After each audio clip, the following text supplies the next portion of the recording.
वडिलांची शेवटचे 3 वर्षे रिटायरमेंटला असताना नागपूरला ट्रान्सफर झाली. अच्छा. तेव्हा मी नागपूरला आलो. त्याच्या आधी मी गव्हर्नमेंट पॉलिटेक्निक वाशिमवरून मी सिव्हिल इंजिनिअरिंग केलं आणि तिथून मग मी डायरेक्ट नागपूरला इथे वडिलांजवळ आलो इथे. बरं, इंजिनिअरिंग झालेलं होतं आणि स्वतःचा व्यवसाय करायचा हे पहिल्या दिवसापासूनच ठरलेलं बिलकुल होतं. ठरलेलं. नेमकं काय करायचं त्या क्षेत्रातलं असं काही ठरलं होतं? कधी स्वप्न बघितली होती त्याची? स्वप्न नाही बघितली. आता सिव्हिल इंजिनियर म्हणून माणूस निघाला तर वडिलांनी सांगितलं होतं की आपल्याकडे काही पैसे नाही आहेत बा, पुंजी नाही आपल्याकडे तुला द्यायला. तुम्ही म्हटलं की नाही मला पुंजी नको आहे, मला पैसे नको आहे. म्हटलं काय आहे इन्स्टिट्यूट ऑफ इंजिनियर. म्हटलं माझा जोपर्यंत व्यवसाय जम बसत नाही तोपर्यंत तुम्ही एकही पैसा घरी देऊ शकणार नाही. बरं. तर वडील म्हणाले की तू आयुष्यभर तुला जेवायला घालू शकतो एवढे आपल्याकडे पैसे आहेत. बस हा माझ्याकरता सगळ्यात मोठा आधार होता तेव्हा.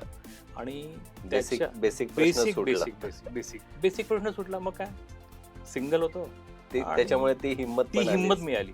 हो. आणि मग त्याच्यानं एकदा व्यवसायाला सुरुवात केल्यावर घरच्यांनी मला कधीच म्हटलं नाही